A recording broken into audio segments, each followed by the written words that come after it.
Vaksinasi massal untuk menciptakan herd immunity terus digelar pemerintah. Rabu 24 Februari 2021 jadi titik awal vaksinasi bagi tenaga pendidik, guru, serta dosen. Penyuntikan vaksin COVID-19 diharapkan jadi angin segar dunia pendidikan yang sejak pandemi harus digelar jarak jauh. Presiden Joko Widodo bahkan menargetkan vaksinasi massal 5 juta tenaga pendidik bisa selesai bulan Juli. Sehingga tahun ajaran baru pada semester 2 tahun ini bisa segera digelar tatap muka. Sistem belajar mengajar jarak jauh atau daring memang jadi solusi proses belajar mengajar yang lebih minim resiko tertular COVID-19. Sayangnya, anak perlu dilengkapi media belajar digital, yakni gawai, kuota internet, serta sinyal yang baik. Ini juga harus didukung orang tua atau wali yang berperan aktif mengawasi dan menjadi guru di rumah sambil mengurus pekerjaan rumah lainnya. Salah satunya Husnun, ibu dari 2 orang anak yang masih duduk di bangku sekolah.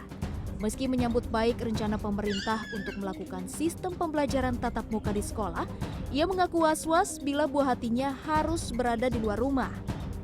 Kalau di rumah kita agak repot, terus kalau di sekolah kan kita lebih anak lebih fokus ke sekolah, jadi kita sih mendingan di sekolahan kalau udah nggak ada COVID.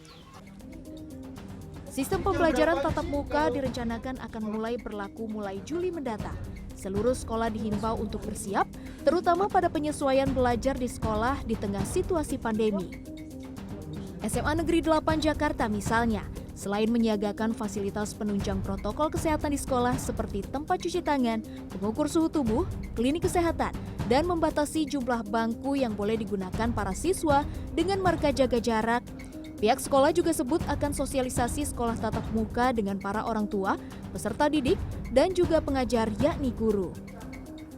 Anak-anak juga di sini mereka tetap bawa makanan dari rumah. Ini sekarang kalau peserta didik bawa makanan dari rumah, mereka harus pakai masker, kemudian harus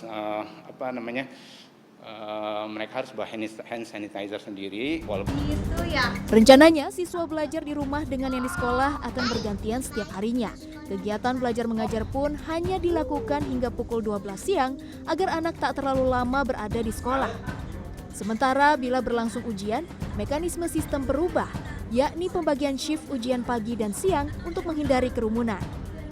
Sementara itu, meski mendukung rencana pemerintah memulai kegiatan belajar dengan tatap muka pada bulan Juli nanti, epidemiolog Pandu Riono menyebut sebaiknya aktivitas belajar langsung di tengah pandemi dilakukan bertahap dan memperhitungkan kesiapan pihak sekolah. Sebagian tatap muka, sebagian daring, ya kan? Karena kita masih di era pandemi, ya kan?